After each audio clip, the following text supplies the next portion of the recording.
Uran premier league लिलावाचे Mahendra शेठ घरत यांच्या हस्ते उद्घाटन। महेंद्र शेठ घरत यांच्याकडून 1 लाख रुपयांची देणगी। नमस्कार मंडळी, मी पवन हनुमंते आणि आपण पाहताय न्यूज कट्टा एक्सप्रेस। चॅनलवर पहिल्यांदाच आला असाल तर चॅनलला सबस्क्राइब नक्की करा। पाहूयात आता सविस्तर बातमी। भूमिपुत्रांनो सावध व्हा, साखरपुडा हळदी लग्न याच्यातच रमू नका। जागा मिळेल तिथे गरजेनुसार घरे बांधा, मैदाने तयार करा।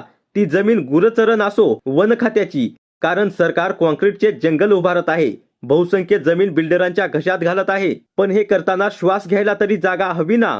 त्यासाठी प्रत्येक गावाला मैदान मिळणे ही त्या गावाची परिसराची गरज आहे आणि येथील जनतेचा तो हक्कही आहे। उद्या परप्रांतीय येतील आणि बिनधास्त झोपड्या बांधतील, कालांतराने सरकार त्या अधिकृत करेल। हा मुंबई नवी मुंबईचा इतिहास आहे, त्यामुळे वेळ गेलेली नाही।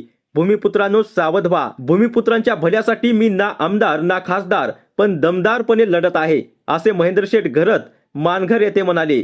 त्यांच्या हस्ते बुधवार दिनांक 17 रोजी रायगड जिल्ह्यातील प्रसिद्ध उरण प्रीमियर लीग 2025-26 चा लिलाव प्रक्रियेचे छाया रिसॉर्ट येथे उद्घाटन झाले, त्यावेळी ते बोलत होते। यावेळी महेंद्र शेठ घरत यांच्या हस्ते प्रीमियर लीगच्या चषकाचे आणि बक्षीस म्हणून देण्यात येणाऱ्या दुचाकीचे अनावरणही करण्यात आले। ही प्रीमियर लीग 5 ते 11 जानेवारी दरम्यान होणार आहे। यावेळी संघमालक आणि खेळाडू उपस्थित होते। या स्पर्धा चिर्ले येथील राधेय मैदानावर होणार आहेत। गावदेवी गावठाण संघाने लिलाव प्रक्रियेचे आयोजन केले होते। उद्योगपती कुमारशेठ पाटील, गोपीनाथ म्हात्रे, मुरलीधर ठाकूर, विनोद पाटील, चैतन्य पाटील, निलेश पाटील, अंगद ठाकूर, राजेश ठाकूर, राजेंद्र भगत, मनोज ठाकूर आदी उपस्थित होते।